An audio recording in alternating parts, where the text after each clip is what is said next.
maka silakan untuk ditulis.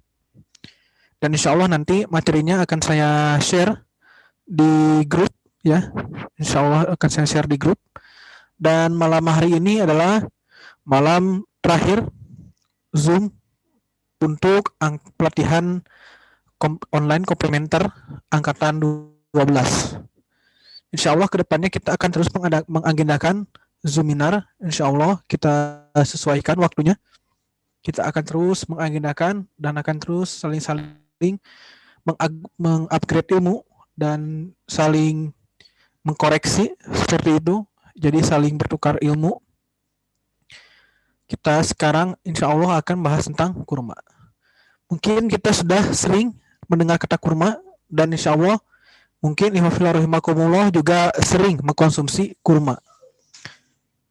Kita akan membahas khasiat-khasiat kurma, kemudian kita akan sedikit membahas tentang bagaimana kurma itu bekerja terhadap tubuh dan sebetulnya senyawa apa yang ada dalam kurma itu yang sehingga bisa menyebabkan kita itu betul-betul merasa sehat dan insya Allah akan mengatasi berbagai jenis penyakit.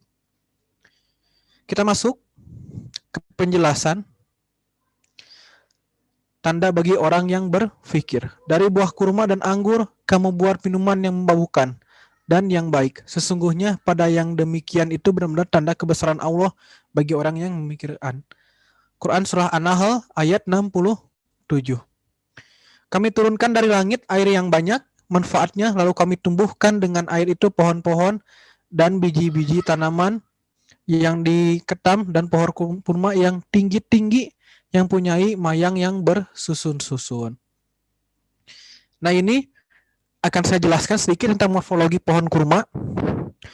Kurma itu apabila kita terjemahkan ke bahasa ilmiah, nama pohonnya itu adalah Pinus dactylifera. Pinus dactylifera. Nah, pohon kurma ini dia memiliki buah yang merah atau ungu ya, atau bisa juga yang sifatnya ke kuningan seperti itu. Nah, kemudian jika kita lihat secara seksama, pohon kurma ini dia memiliki sistem pertumbuhan yaitu pertumbuhan tunggal seperti itu, dan daun-daun yang menyisir seperti miripnya pohon kelapa seperti itu. Nah, seperti ini dia. Ini pohon kurma, insya Allah ini sudah tidak diragukan lagi tentang keberkahannya, khasiatannya. Insya Allah kurma akan sangat bermanfaat. Maka rasa sakit akan melahirkan anak, memaksa ia bersandar pada pangkal pohon kurma. Nah ini cerita pada saat Siti Maryam, ya, Siti Maryam pada saat akan, Siti Hajar, ya, seperti Siti Maryam, Siti Maryam pada saat akan melahirkan Nabi Isa, ya, ini dia. Maka rasa sakit akan melahirkan anak, memaksa ia bersandar pada pangkal pohon kurma. Ia berkata, aduhai, alangkah baiknya aku mati sebelum ini, dan aku menjadi sesuatu yang tidak berarti lagi dilupakan.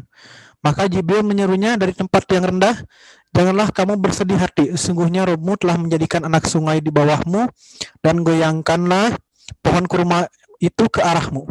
Niscaya pohon itu akan menggugurkan buah kurma yang masak kepadamu. Nah, cara menggoyangkan pohon kurma ini juga yang ternyata diteliti sampai sekarang, dan rupanya itulah salah satu penyebab atau faktor yang menjadikan Siti Maryam itu mudah dalam melahirkan. Dan inilah yang dipakai atau dengan istilah gerakan Maryam untuk mempermudah persalinan. Masya Allah.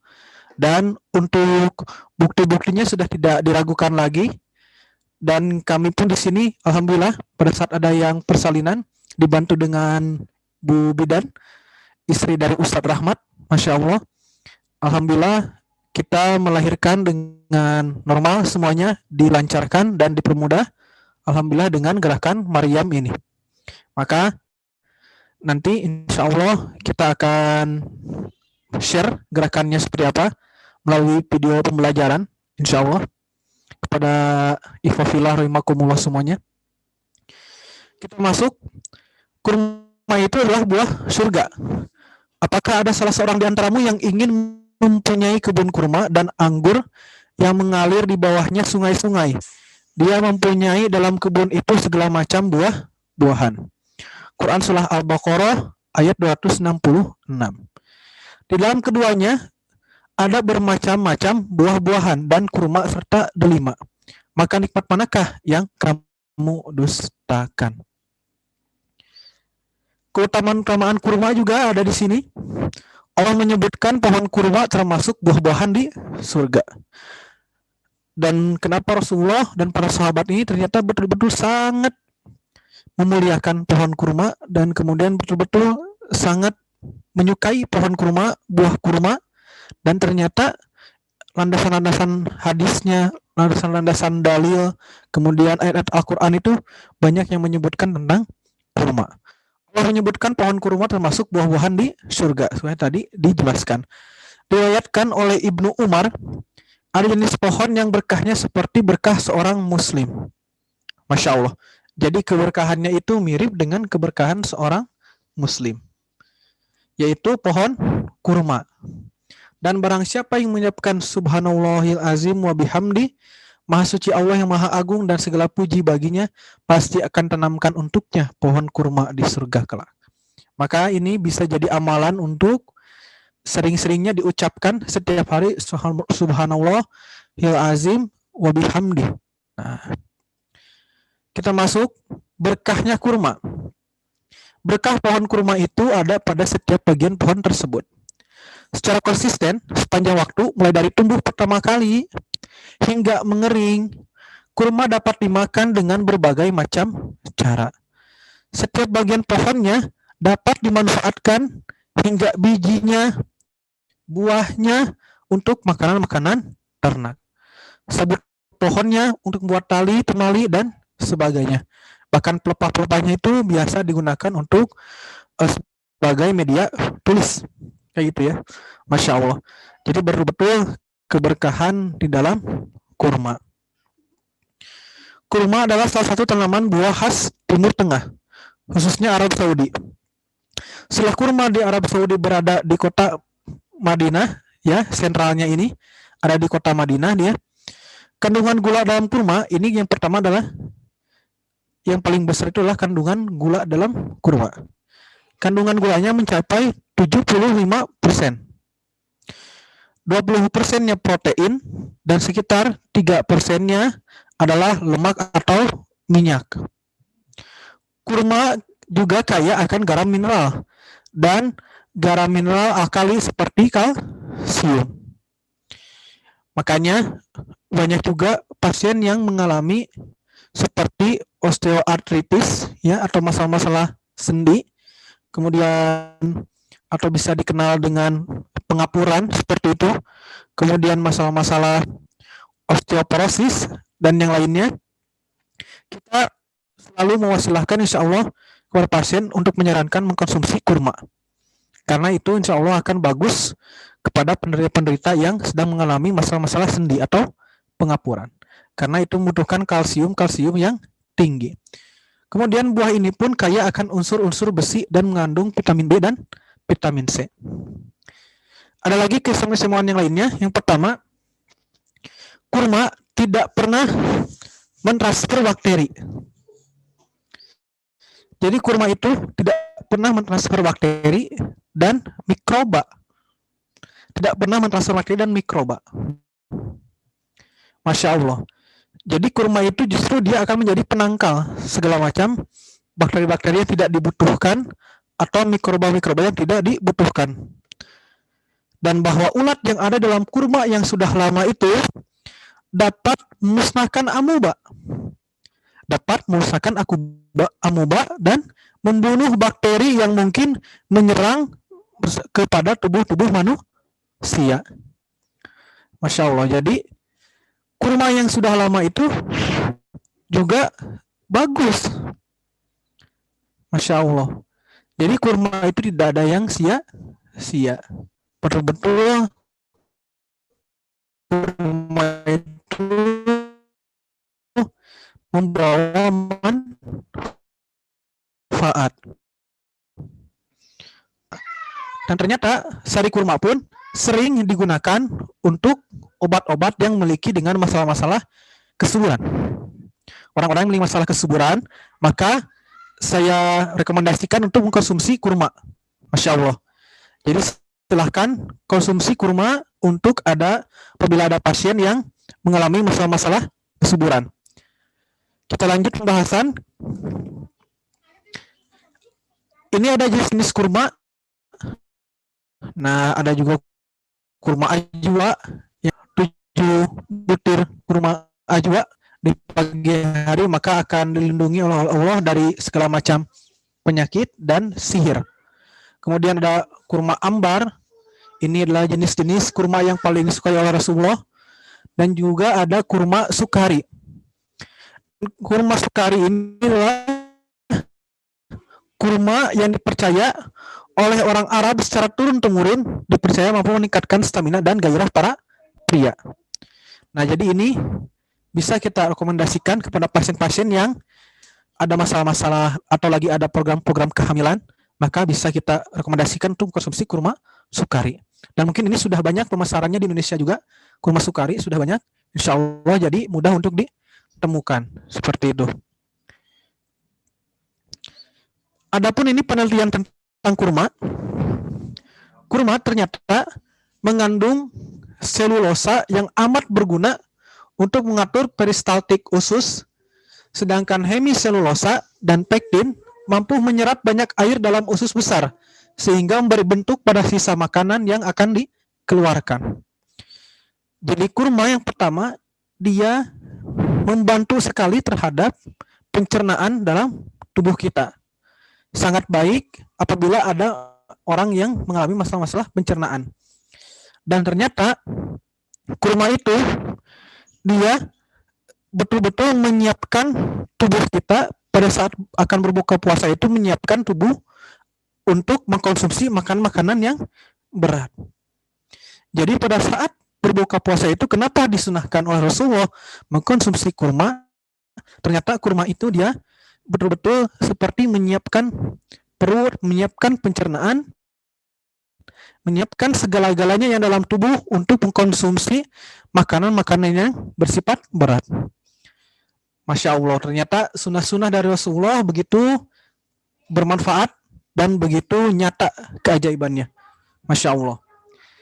Nah, kemudian kurma ini ternyata dia apabila ada masalah-masalah yang berhubungan dengan susah BAB, ya, atau misalkan susah kencing juga, ya, ini juga sangat bagus untuk dikonsumsi. Maka silahkan apabila ada pasien-pasien yang mengalami gangguan seperti itu, maka bisa diwasilahkan dengan mengkonsumsi kurma. Kurma juga dia memperbaharui sel-sel yang rusak. Ilmu pengetahuan modern menetapkan bahwa kurma mengandung protein yang sangat berguna untuk memperbaharui sel-sel yang rusak. Jadi sel-sel yang sudah tidak terpakai di dalam tubuh kita maka akan diperbaharui oleh kurma. Masya Allah. Jadi kurma insya Allah dia akan kembali menata, istilahnya bertahap, segala sel-sel yang ada dalam tubuh kita terus ditata sehingga normal seperti sedia kala. Dan kuncinya tetap saya ingatkan untuk mengkonsumsi herbal itu untuk tetap istiqomah. Karena bisa jadi misalkan ada yang merasa misalkan mual, ada yang merasa misalkan seperti sakit perut atau apapun, maka itu bisa istilahnya untuk tetap dilanjutkan karena itu bagian dari proses-proses DOC. Seperti itu, bagian dari proses-proses DOC atau direct of cure yang sudah saya jelaskan pada saat waktu-waktu ke belakang. Jadi seperti itu. Jadi itu harus terus dikonsumsi istiqomah pada saat ada reaksi-reaksi yang seperti itu. Dan kemudian itu cukup untuk dikurangi dosis makan kurmanya. Tapi insya Allah untuk kurma biasanya jarang sekali yang mengalami hal-hal yang seperti itu. Kurma juga mengandung zat gula yang kadar tinggi, membantu tubuh agar tetap kuat, membantu tubuh untuk menyiapkan tenaga. Makanya pada saat kita memakan kurma itu, apalagi pada saat kita buka puasa itu kadang suka merasa kenyang, karena di kurma juga mengandung zat glukosa yang lumayan tinggi, seperti itu untuk penghasilan tenaga. Kemudian tenaga pun seperti kembali di dalam tubuh kita dan siap untuk dipakai beraktivitas. Masya Allah. Jadi silahkan untuk diamalkan. Insya Allah kurma ini betul-betul sangat bagus, dan apapun kurma jenisnya yang ada, maka silahkan untuk dikonsumsi. Kurma juga bermanfaat bagi saluran kencing yang mengalami gangguan. Ia dapat membuat air kencing mengalir dengan deras, ya, dan insya Allah dia akan menghindarkan kita dari sembelit. Nah, banyak yang saya temui pasien-pasien itu yang mengalami gangguan-gangguan saluran kencing, ya, itu ternyata yang pertama disebabkan oleh dia kurang minum air putih. Itu yang pertama. Dia kurang minum air putih.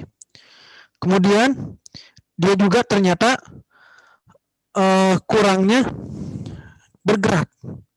Yang pertama kurang bergerak. Jadi kaku. Bisa juga terlalu lama duduk atau apapun, itu juga bisa mengakibatkan kita untuk tidak lancarnya saluran air kencing. Kemudian apalagi biasanya dia karena dulunya terlalu banyak menahan air kencing. Seperti itu. Maka ini hal-hal yang harus dihindari, dan insya Allah untuk dijadikan pelajaran bagi kita dan bagi orang-orang yang ada di sekitar kita, untuk tetap menjaga kesehatan dan menjaga aktivitas kita semua. Lanjut. Nutrisi tulang. Nutrisi tulang, kurma ini ternyata kaya dengan mineral untuk susunan jaringan tubuh. Kekurangan salah satunya saja akan berdampak negatif pada tubuh. Ya, contoh, fosfor pada setiap kurma mengandung 400 mili fosfor, padahal umumnya buah-buahan hanya mengandung tidak lebih dari 20 mg fosfor. Jadi betul-betul ini sangat bagus untuk diwasilahkan kepada orang-orang yang memiliki keluhan-keluhan osteoartritis. Ya, seperti itu. Jadi silahkan, ini kurma ini bisa dikonsumsi itu secara misalkan di pagi hari 7, ya, istilahnya, kemudian di sore hari juga 7, itu bagus dikonsumsi. Atau mau lebih juga boleh, silahkan saja, insya Allah. Silahkan, insya Allah itu akan bermanfaat. Ya. Apa yang menyebabkan osteoartritis? Biasanya yang pertama, dia selain kekurangan fosfor atau kalsium, dia juga biasanya seperti pernah ada riwayat-riwayat jatuh. Yang pertama ada riwayat-riwayat jatuh. Kemudian pernah juga dia seperti ada riwayat-riwayat seperti terbentur atau apapun. Itu yang pertama. Kemudian dia juga biasanya kurangnya aktivitas-aktivitas gerakan peregangan. Makanya penting bagi kita semua pada saat tidak bisa melakukan gerakan-gerakan atau istilahnya olahraga-olahraga yang berat, maka lakukanlah aktivitas minimal gerakan peregangan setiap hari. Karena itu supaya tetap menjaga kondisi tubuh kita. Minimal mungkin karena kita sibuk oleh pekerjaan atau sibuk oleh kegiatan-kegiatan sehari-hari kita, maka minimal kita harus ada gerakan-gerakan seperti gerakan peregangan supaya tetap menjaga aliran darah dan kondisi-kondisi tulang yang ada di tubuh kita. Kemudian apa? Kemudian harus ada minimal untuk berjemur di bawah matahari, itu harus ada. Seperti itu, harus ada. Pokoknya insya Allah untuk hal-hal seperti itu bisa dicegah. Ya, ini karena biasanya penyakit-penyakit yang seperti ini berlaku pada saat usia-usia sudah menjelang usia-usia 50 ke atas. Usia 50 ke atas, seperti itu. Maka kita mulai saat ini yang masih mungkin ada yang banyak yang masih usianya di bawah 50 tahun, maka silakan untuk dicoba dan untuk dicegah supaya tidak terkena penyakit atau istilahnya keluhan yang satu ini. Keluhan apa? Osteoartritis atau pengapuran, ya, atau juga bisa kita sebut seperti ada masalah-masalah yang di sendi seperti itu. Kita lanjut. Kurma ternyata, nah, jadi kurma juga ternyata dia bagus sebagai nutrisi mata. Buah kurma itu mengandung vitamin A yang kadar tingginya menyamai ikan dan keju. Masya Allah. Yang dimana kadar tingginya menyamai ikan dan keju. Nah, ini salah satu resep lagi. Kemudian di antara vitamin A ini dapat menjaga mata agar tetap basah dan lembab dan berkilauan. Makanya kita lihat orang-orang Timur Tengah itu pada saat kita lihat mata-matanya itu mereka seperti terlihat cerah dan lentik seperti itu ya. Seperti betul-betul memancarkan mata-mata yang indah ya, karena seperti itu. Mereka mengkonsumsi kurma itu sering ya, seperti itu, Masya Allah. Dan kemudian ia dapat menguatkan otot-otot penglihatan. Nah, untuk orang-orang yang terkena glaukoma juga bisa disarankan untuk konsumsi kurma, ya. Orang-orang yang terkena glaukoma, silahkan untuk diwasilahkan dan disarankan untuk mengkonsumsi kurma. Kemudian kurma juga mencegah kekeringan pada selaput dalam pelupuk mata atau konjungtiva, rabun mata pada malam hari, dan menjaga dari kekeringan kulit. Jadi ternyata kurma itu bisa menjaga nutrisi kulit. Masya Allah. Nah, banyak sekali manfaat kurma, kita akan bahas lebih lanjut lagi. Nah, ini untuk ketenangan dan ketentraman. Dr. Muhammad Hashim berkata, ada satu sifat jiwa yang paling penting bagi kurma, yaitu dapat mendatangkan ketentraman bagi hati yang resah dan gelisah, serta mudah gugup atau nervous ya, atau kurang percaya diri.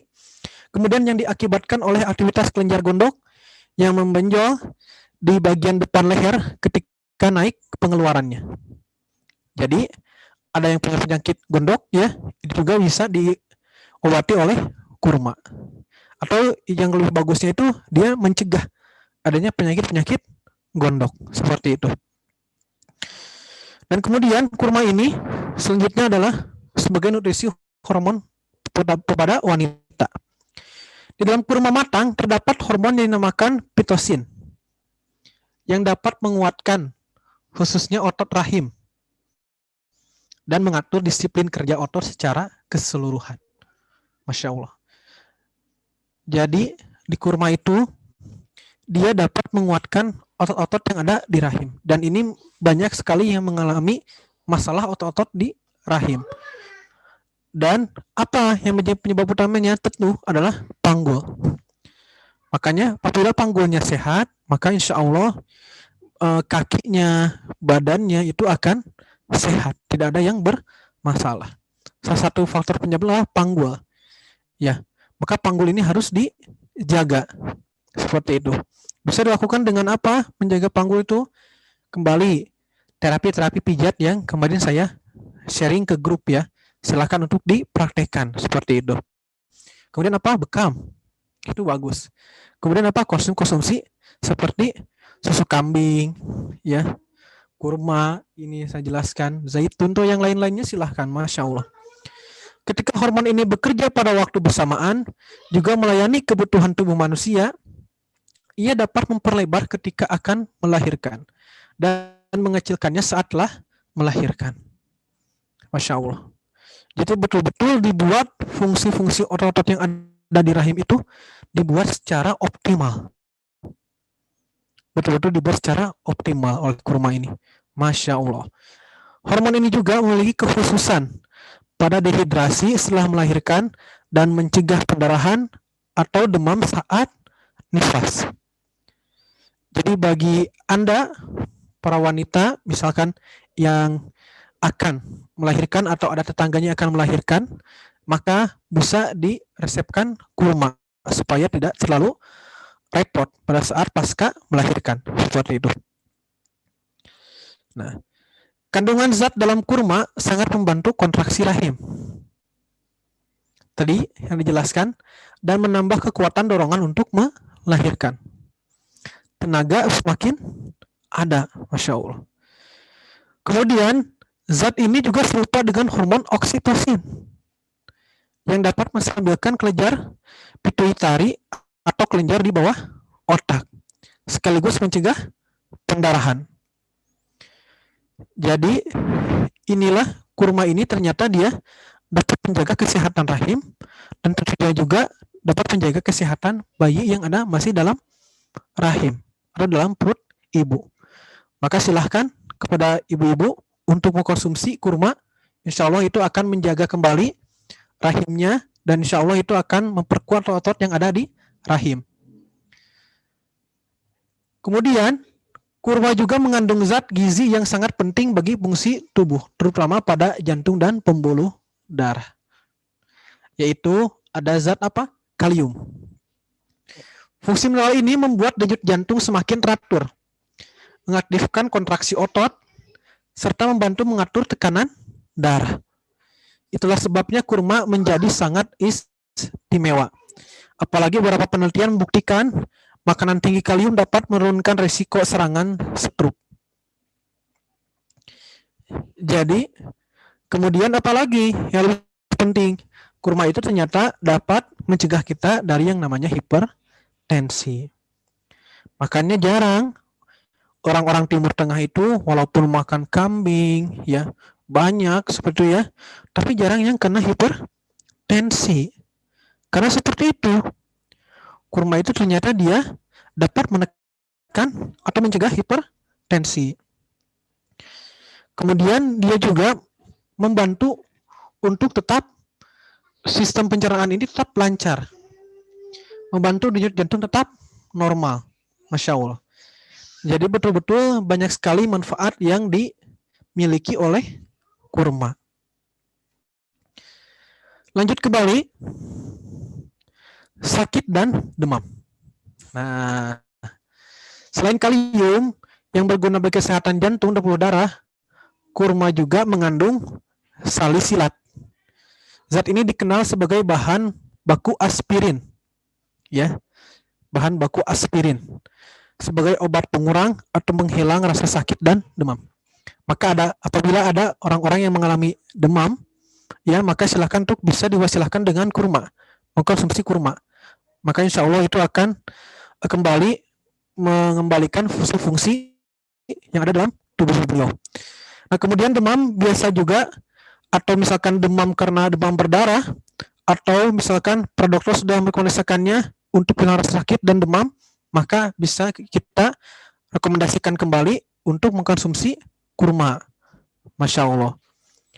Jadi silahkan bagi ada pasien-pasien yang demam, ya, maka dipersilahkan untuk diwasilahkan mengkonsumsi kurma. Kita lanjut kembali. Nah, kurma ini dia dapat mencegah pembekuan darah. Dia dapat mencegah pembekuan darah, antiinflamasi, dan berdampak melenyapkan rasa nyeri. Ya, seperti tadi yang saya jelaskan. Ternyata kurma ini dia bisa mencegah atau misalkan dia bisa mengurangi rasa-rasa sakit di dalam tubuh.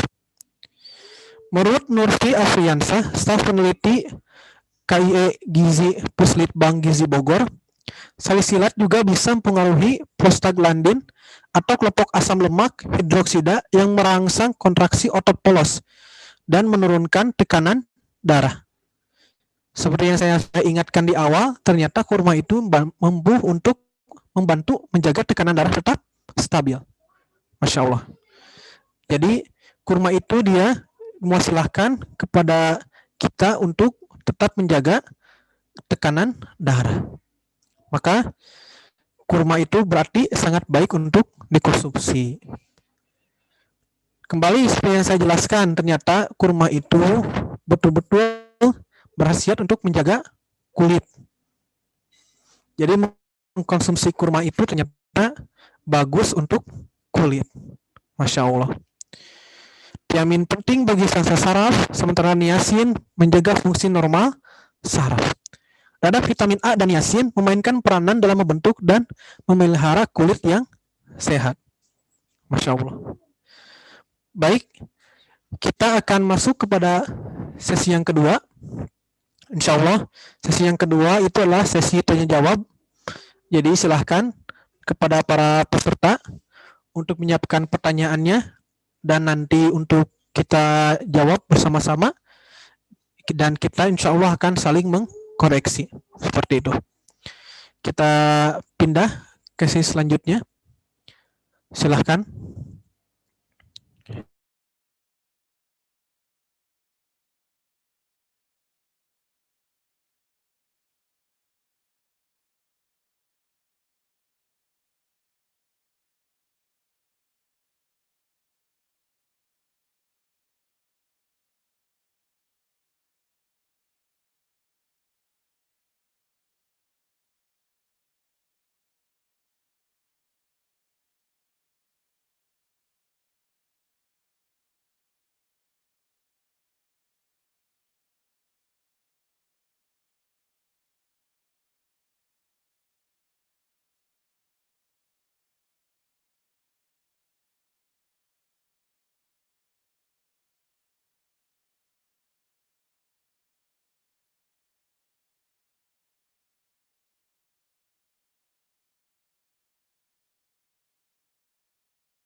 Baik, kita lanjut pembahasannya.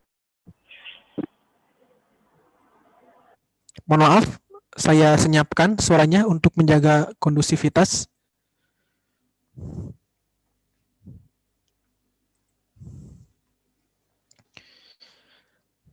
Lanjut kepada pembahasan. Kurma itu ternyata dia bersifat anti-stroke. Berdasarkan penelitian terhadap pola makan yang dilakukan pada 859 orang pria dan wanita berusia di atas 50 tahun di California Utara, Amerika Serikat, fakta mencengangkan ternyata ditemukan. Di antara mereka yang konsumsi kaliumnya paling rendah, harapan meninggal akibat stroke 2,6 kali pada pria dan 4,8 kali pada wanita. Kemudian, para peneliti menyimpulkan dengan hanya makan satu porsi ekstra makanan kaya kalium, minimal 400 mg setiap hari, maka resiko fatal bisa diturunkan sampai 40%. Batas krisis 400 mg kalium itu mudah sekali dipenuhi dengan makan kurma kering sekitar 65 gram saja, atau setara dengan 5 butir kurma. Masya Allah. Jadi kurma ini betul-betul dia mampu mengontrol tubuh kita, kemudian menjaga kita dari penyakit stroke, nauzubillah summa nauzubillah, karena stroke ini ternyata salah satu penyakit yang paling banyak menimbulkan kematian di Indonesia. Kemudian ternyata kurma ini dia mampu menormalkan segala sistem syaraf. Kembali saya ingatkan, silahkan bagi yang ingin mengajukan pertanyaan, silahkan untuk diajukan pertanyaannya. Kita akan tampung dulu. Saya lanjut sedikit pembahasannya. Berilah makanan buah kurma kepada istri-istrimu yang hamil. Apabila wanita hamil itu makan buah kurma sewaktu hamilnya, niscaya anak yang akan lahir kelak akan menjadi anak yang penyabar, sopan, dan cerdas. Sesungguhnya makanan Siti Maryam ketika melahirkan Nabi Isa adalah buah kurma. Sekiranya Allah menjadikan suatu buah yang lebih baik daripada buah kurma, niscaya Allah telah memberikan makanan ke Siti Maryam. Jadi betul-betul kurma itulah makanan yang paling baik, salah satu makanan yang terbaik bagi si buah hati atau bagi janin yang dalam tubuh seorang ibu. Insya Allah. Jadi ini ternyata kurma itu betul-betul bagus apabila dikonsumsi oleh ibu-ibu yang sedang hamil.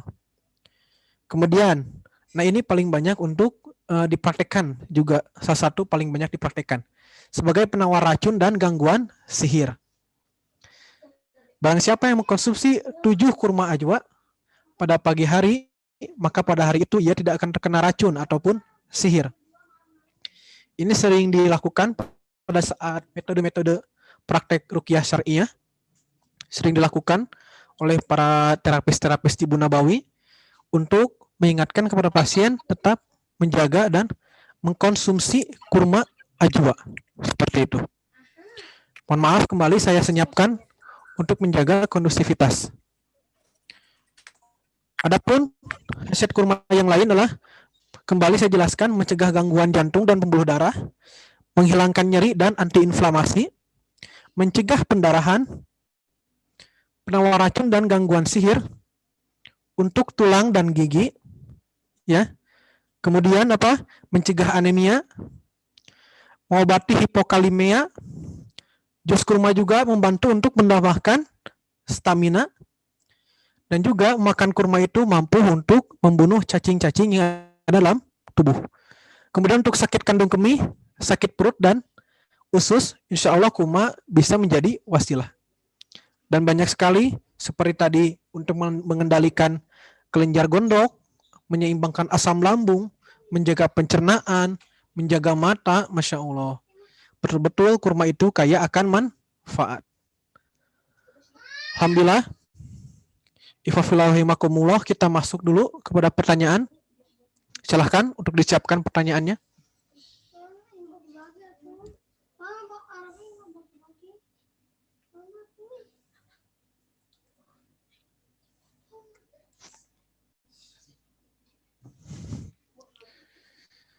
Parusdianto. Ya. Assalamualaikum warahmatullahi wabarakatuh, Ustadz. Waalaikumsalam warahmatullahi wabarakatuh.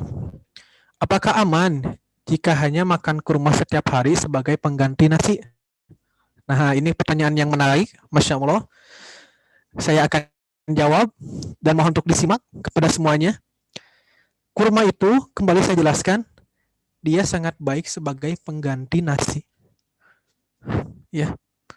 Bahkan dulu pada saat zaman-zaman Nabi Muhammad dan pengikutnya sedang diboikot oleh para kaum kafirin, mereka jarang menemukan gandum. Mungkin kurma pun kurma-kurma yang sudah lama, Masya Allah. Nah, itu bisa menjadi sumber, dan ternyata kurma itu mampu untuk menjadi pengganti nasi. Itu yang pertama. Yang kedua, kurma itu tadi yang sudah saya jelaskan, bahwa dia itu mengandung unsur glukosa yang tinggi. Atau unsur, bisa dibilang unsur karbohidrat yang hampir sama dengan nasi. Karena nanti karbohidrat itu pada saat dia dicerna dalam tubuh, dia akan berubah menjadi glukosa. Dan itu akan mampu membuat tenaga untuk tubuh kita supaya bisa beraktivitas seperti sedia kala. Maka kurma itu sangat bagus, ya, insya Allah, untuk orang-orang yang misalkan ada program diet, ya, orang-orang yang punya program diet, maka bisa untuk diwasilahkan untuk mengganti nasi dengan kurma. Seperti itu. Dan kemudian apalagi yang bagus untuk membantu program dietnya, konsumsi jugalah madu. Konsumsi jugalah madu. Ya. Konsumsi madu, insya Allah itu akan kembali menguatkan sistem imunitasnya. Ya, madu, kurma, kemudian apalagi konsumsi tetap sayur, ya, tetap dikonsumsi. Kemudian ada proteinnya juga, harus ada protein, isinya protein apa, atau misalkan kita konsumsi telur rebus misalkan atau apapun boleh, silahkan. Maka itu bagus untuk program-program diet. Seperti itu. Jadi kesimpulannya, Parusdianto, bahwa kurma itu aman jika dipakai sebagai pengganti nasi. Kita lanjut pertanyaannya. Assalamualaikum. Waalaikumsalam. Apakah semua jenis kurma memiliki manfaat yang sama? Pada dasarnya, kandungan yang ada dalam kurma itu semuanya itu sama-sama ada kandungannya. Kaliumnya ada, ya, atau unsur-unsur yang lainnya juga ada.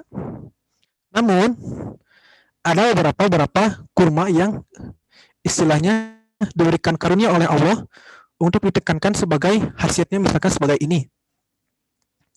Ini untuk kurma ini jenisnya untuk ini, misalkan ya. Nah, seperti kurma sukari. Kurma sukari itu dia paling bagus untuk orang-orang yang mengalami program-program infertilitas atau program kehamilan. Itu kurma yang paling bagus untuk orang-orang yang sedang menjalani program kehamilan. Itu kurma sukari. Kemudian dengan yang lainnya, ya, itu pun sama. Ada sub-subnya, tapi tetap pada dasarnya kandungannya sama semuanya. Pada dasarnya sama, ada seperti itu. Jadi insya Allah semua jenis kurma itu bagus. Semua jenis kurma itu bagus. Pada dasarnya semuanya bagus. Silahkan. Mau yang mana saja tetap konsumsi. Semampunya konsumsi. Misalkan kita belum kebeli nih, misalkan ya, untuk kurma ajwa kayaknya belum bisa kebeli nih, belum bisa mampu untuk membeli misalkan ya. Maka boleh untuk mengkonsumsi kurma yang mana saja yang mampu kita. Seperti itu ya. Nah, kemudian dari pertanyaan yang selanjutnya dari Ais Tasnim. Pernah dikasih tahu apabila konsumsi kurma secara terus-menerus nanti akan memperberat kerja ginjal. Benarkah begitu, Ustadz? Nah, baik saya jawab. Kurma itu dia memiliki kadar kalori itu hampir sama, bisa menyaingi daging. Seperti itu. Namun bedanya di dalam kurma itu ternyata dia tidak berbahaya di daging. Masya Allah. Karena kalorinya. Dan kurma itu bisa untuk dikonsumsi setiap hari. Sangat bagus. Jika memang kurma itu memperberat fungsi ginjal, maka Rasulullah pun tidak akan menyunahkan atau tidak akan memerintahkan kepada umatnya untuk mengkonsumsi kurma setiap hari. Seperti itu ya.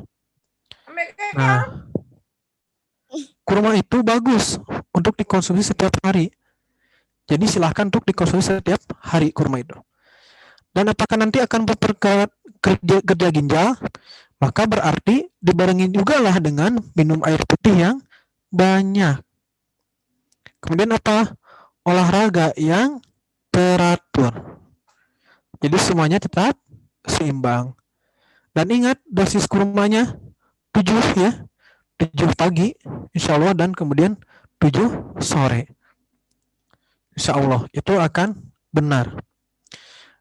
Dan ini misalkan apabila benar makanan atau herbal apa yang bisa dikonsumsi untuk penyeimbang saat konsumsi kurma misalkan ya. Ya kayak tadi untuk itunya saja untuk gampang tinggal minum yang banyak seperti itu. Kemudian olahraga yang teratur. Dan misalkan ada orang-orang yang terkena seperti gagal ginjal atau apapun, maka bisa untuk dikonsumsi. Kembali saya ingatkan ada zaitun, ada pegagan, ada yang lainnya silahkan. Masya Allah, itu akan bagus sekali kepada orang-orang yang terkena gagal ginjal. Lanjut, bagaimana yang terkena diabetes yang tidak boleh makan glukosa? Yang pertama, kurma itu apabila dimakan sebelum makan berat, maka dia insya Allah akan menekan hormon insulin. Jadi kebanyakan ternyata hormon insulin itu dia istilahnya dia tertekan itu, lemah itu ternyata dari konsumsi kita. Misalkan kita mengkonsumsi nasi hangat. Kita mengkonsumsi nasi hangat, kemudian kita mengkonsumsi itu terlalu banyak. Sementara nasi yang hangat itu kenapa dia gurih? Ternyata dia kadar glukosanya itu begitu tinggi. Ya, dan itu sangat rentan bagi orang-orang yang terkena diabetes. Nah, konsumsi kurma itu justru dia bisa menjadi wasilah pengobatan untuk yang diabetes apabila dia konsumsi sebelum makan. Seperti itu, Masya Allah. Ini silahkan untuk dipraktekkan. Kemudian apa? Konsumsi juga lah zaitun. Zaitun 1 sendok ya setiap pagi hari. Itu untuk menekan yang namanya apa? Diabetes. Kemudian apalagi? Lakukanlah pembekaman secara rutin. Sebulan sekali. Atau 3 minggu sekali boleh. Silahkan. Jadi lakukanlah pembekaman secara rutin. Insya Allah itu akan mencegah diabetes. Kemudian apalagi? Minum air putih yang cukup. Tidak boleh sampai kurang. Minimal berapa? 2,5 liter sampai 3 liter.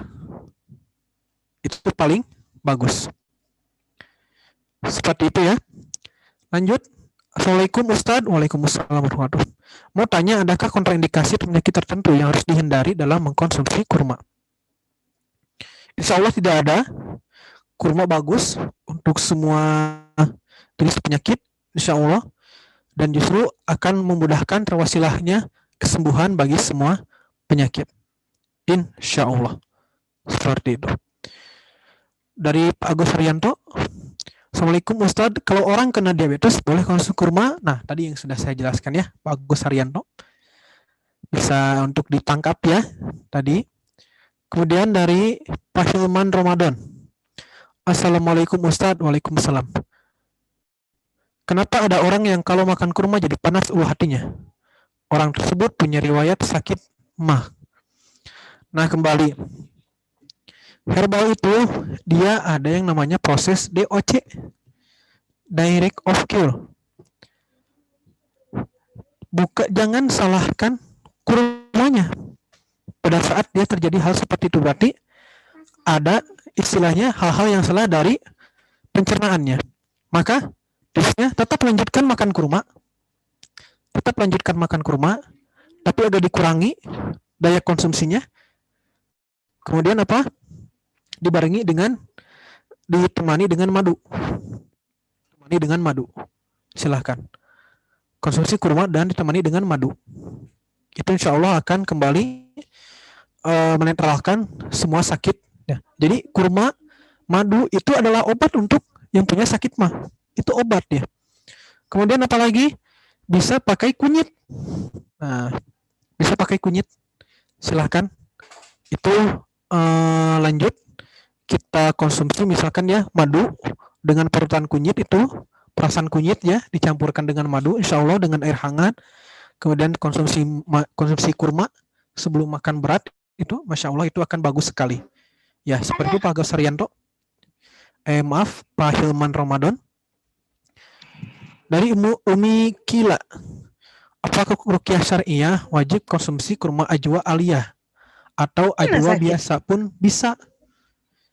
Kalau mampunya ajwa biasa, ya silahkan ajwa biasa. Kalau mampu misalnya untuk ajwa aliyah, ya silahkan lebih bagus. Yang manapun bagus, silahkan saja. Yang paling penting itu pada saat ikhtiarnya sudah maksimal, maka tinggal hatinya juga harus maksimal kepada Allah.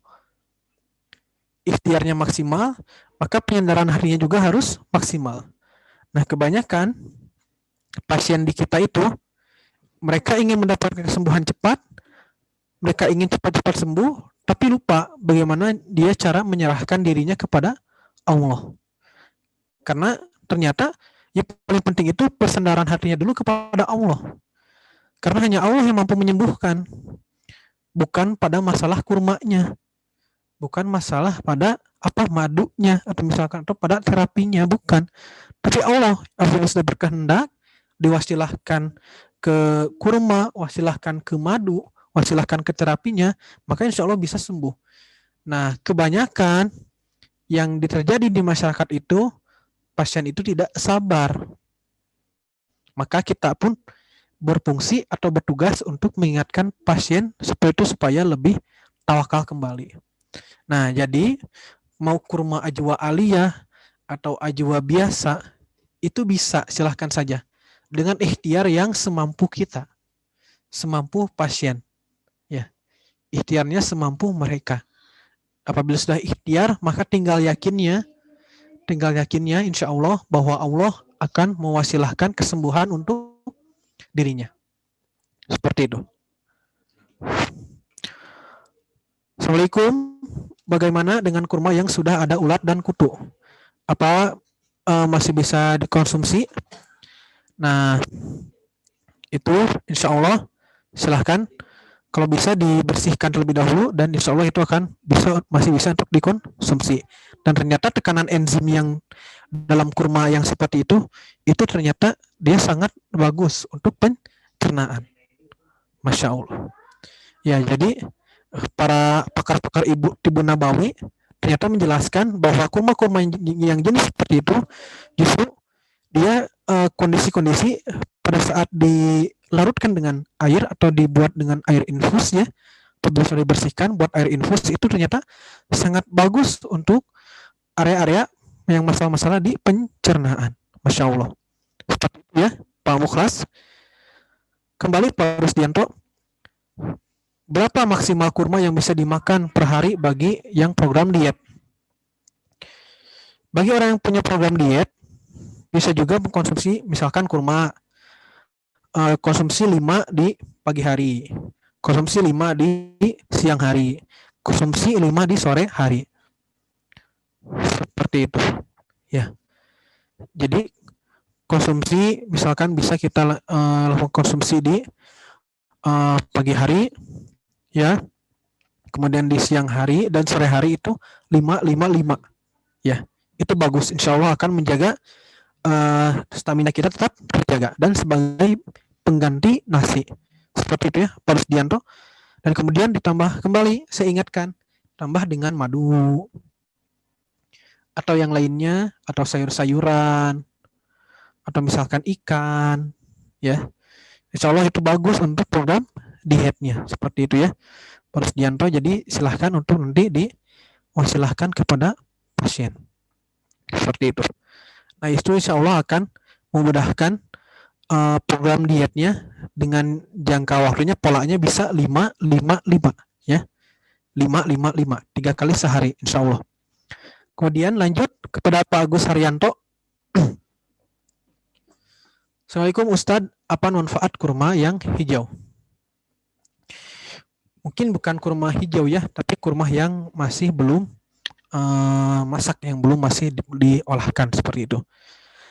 Kurma ini bagus ya untuk kembali untuk yang masalah pencernaan atau masalah-masalah yang mengalami masalah, misalkan ada yang susah BAB atau susah kencing, itu bagus. Namun ya dari segi rasa agak sedikit menyengat seperti itu ya. Dari segi rasa agak sedikit menyengat. Jadi kalau bisa sudah konsumsi saja kurma-kurma yang sudah ada atau yang sudah matang, seperti itu, sudah masak seperti itu. Jadi itu lebih baik untuk dikonsumsi oleh kita. Tapi kalau betul-betul tidak ada adanya yang itu, ya boleh saja dikonsumsi insya Allah. Kemudian dari Pak Jamil Ma'ruf. Assalamualaikum, apa benar kurma semakin lama semakin baik Ustadz? Betul, tadi sudah dijelaskan ya. Banyak enzim-enzim yang bagus dalam kurma itu, apabila semakin lama itu ternyata semakin baik. Seperti itu. Dan kemudian apalagi pada saat sudah dilakukan program infus water misalkan ya, itu ternyata kurma itu dia akan semakin baik dan enzimnya itu semakin deras untuk membantu tubuh ya, seperti membantu pencernaannya, membantu tekanan jantungnya, atau tekanan darahnya, kemudian untuk menjaga stroke dan segala macamnya. Itu ternyata Masya Allah lebih bagus lagi. Ya, Pak Jamil Ma'ruf ya, insya Allah. Kemudian, Pak Mukhlas. Assalamualaikum, ada keluarga yang punya keluhan perut terasa membengkak dan panas. Bagaimana solusinya Ustadz? Yang pertama, saya nasihatkan ini untuk masuk dulu ke dalam praktek ruqyah syariah. Yang pertama, praktek ruqyah syariah. Kemudian kalau bisa di WSG ya di USG. Istilahnya ini bagaimana? Apakah ada masalah apa? Kemudian apabila sudah terlihat hasil diagnosanya, maka silahkan untuk diistirahatkan dengan herbal-herbal yang terhubung dengan keluhan tersebut. Namun, misalkan pada saat di tempat itu, maka silakan untuk dicoba ruqyah syariah terlebih dahulu. Pak Mukhlas, di ruqyah syariah terlebih dahulu, kemudian sudah melakukan praktik ruqyah syariah, kemudian dilihat lagi bagaimana kondisi pasien. Apabila memungkinkan untuk dibekam, maka lakukan tindakan pembekaman. Misalkan kondisinya biasa-biasa saja, misalkan nggak pucat, atau misalkan yang nggak tinggi, panas tinggi banget gitu ya, maka itu silahkan untuk bisa dilakukan pembekaman. Namun tetap jangan sampai membekam di titik kontraindikasi bekam. Tetap harus dalam rambu-rambu yang ada seperti itu dipatuhi. Ya, tadi saya simpulkan untuk di ruqyah syariah terlebih dahulu. Kemudian kalau ada rezeki misalkan mau di USG dulu boleh. Ya, dilihat ada masalahnya, misalkan diagnosanya ternyata ada di mana. Kemudian baru nanti wasilahkan dengan bekam dan herbal. Atau misalkan ini cocok nih dengan terapi pijat, misalkan boleh. Seperti itu ya. Tetap dilihat bagaimana itu pasien itu seperti apa ya, yang ada masalahnya. Karena saya pun agak sedikit bingung kalau misalkan tidak langsung melihat pasiennya secara jelas seperti itu. Ya, maka saya sarankan kepada Pak Mukhlas untuk diruqyah terlebih dahulu. Masya Allah. Baik. Alhamdulillah kita sudah menjawab semua pertanyaan. Masya Allah sudah terjawab semuanya, dan kembali saya tekankan, kembali saya simpulkan bahwa ternyata kurma itu adalah makanan yang salah satu makanan yang terbaik untuk dikonsumsi bagi ibu-ibu yang sedang melahirkan atau ibu-ibu yang akan melahirkan. Maka itu sangat bagus sebagai nutrisi supaya menjaga otot rahim, menjaga tetap bugar, tetap fit. Kemudian untuk nutrisi jantung, Masya Allah. Orang-orang yang istilahnya ingin menjaga jantungnya, menyayangi jantungnya, maka silakan tuh mengkonsumsi kurma. Kemudian ada orang-orang yang sakit demam, ya, maka silakan tuh mengkonsumsi kurma. Ya, seperti itu. Dan kemudian kurma juga mampu menjaga kesehatan kulit. Menjaga kesehatan kulit. Masya Allah. Dan kemudian menstabilkan tekanan darah. Alhamdulillahirrahmanirrahim. Zuminar malam ini telah selesai. Mohon maaf kepada ikhwafillah rahimakumullah semuanya.